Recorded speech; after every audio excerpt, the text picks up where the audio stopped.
into the sea in slips. This stunt wouldn't be so easy to do in an old-fashioned bathing suit. But then, bathing suits didn't used to be what they are today. Or rather, they didn't used to be what they are not today. Well, goodbye, girls. 3, 4, 5, 6, 7, 8, 9, 10, 11, 12, 13, 14, not counting the driver.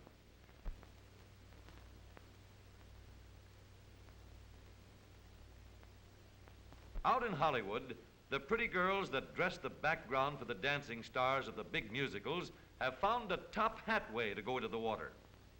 There's nothing like a solid steel springboard for safety.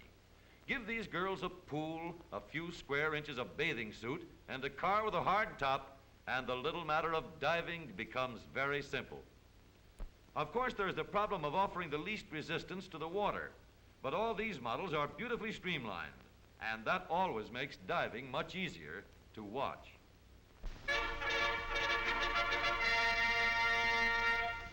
In 1913, Hiram Donor, a carpenter of Quentin, Pennsylvania, bought himself an automobile to use in his business. And for 23 years, Hiram has been using his car in and around Quentin. Hiram is proud of his old car and proud, too, of the record he has made with it. 250,000 miles, and he has never had an accident. Over this period of 23 years, he has spent a total of $270 for license plates, $45 for repainting, and guess how much for repairs? Just $25. The car isn't exactly streamlined, but then the driver is always air-cooled in summer and in winter. As a reward for the years of service and the record for safety which Hiram has made, they are presenting him with a new 1936 modern automobile. Mr. and Miss Donor, I want to congratulate you on the marvelous record you made. Thank you. It gives me a great deal of pleasure to present you with the keys for your new 1936 Chevrolet. And I thank you ever so much. I hope you enjoy it. You too, Mrs. Donor. Surely will. Thank you. I think the new car is lovely. Isn't that enough now? Yeah, I get it. Time has been very kind to Mr. and Mrs. Donor, and the new car should help them to be just as happy as two kids and just as spry.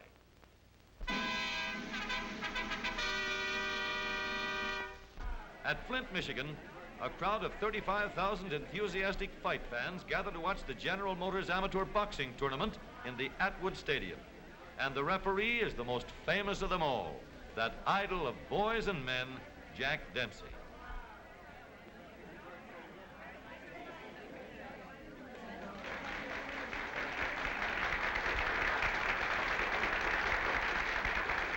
As a preliminary, two flea weights prepare to mix it up.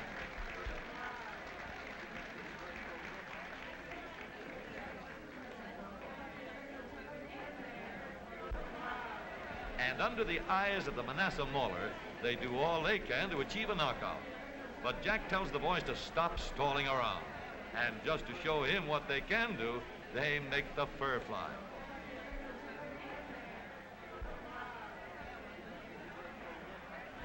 In one of the main bouts, two automobile companies are represented by two handy-fisted employees.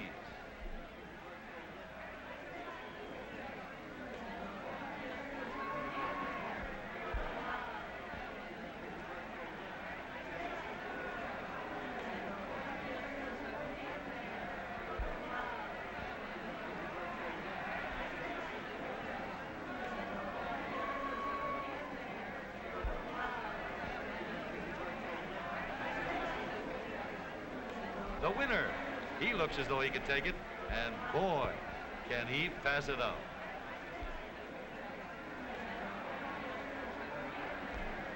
In this gentle game of give and take, if the eye isn't quick, the ear becomes cauliflower.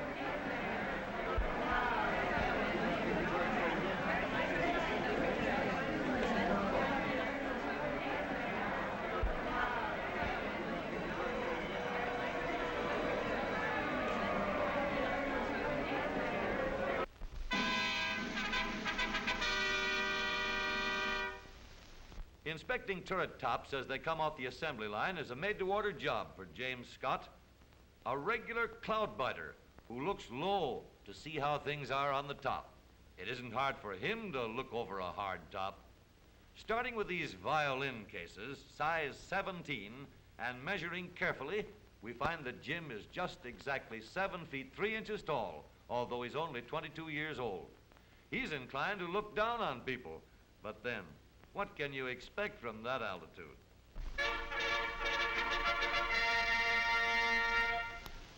The Ozark Mountains in Missouri, the land of good old mountain music. And if you know the roads, a mighty fine place to fish. Mr. Ray Bergman, an editor of the Outdoor Life magazine, has a weakness for fishing, and he knows just where to go to find the ones which bite. It's only 2 hops, 4 skips, and a flock of jumps away from town, over a superhighway which leads straight, well, almost straight, to the river. The fish wait patiently for Mr. Bergman, and sometimes Mr. Bergman waits patiently for the fish, but it isn't all waiting. However, up in northern Michigan, they don't always leave their cars on the shore. Say, what kind of a boat do you think you're launching? The smelter running. Every spring in the little streams off the Great Lakes, thousands of these fish get the urge to go places and do things. What they do, nobody cares. But where they go is very important to this man. All smelt who are interested in a ride have been invited to climb into the back seat, if fish can climb. There's plenty of room for all who care to enjoy the comforts of the modern motor car. No hooks, no line, no bait, no waiting.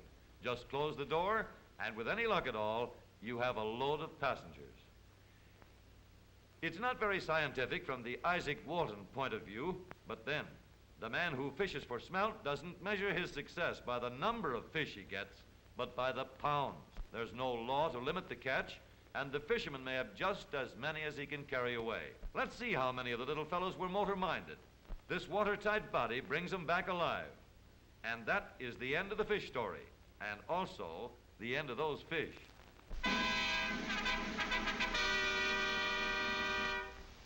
Canine society is all agog and a twitter this afternoon as Major Kerr of the Doggy Curs entertains at tea.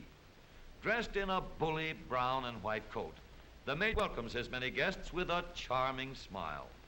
Several of the guests arrive on 4 legs, while others motor down from their nearby estates.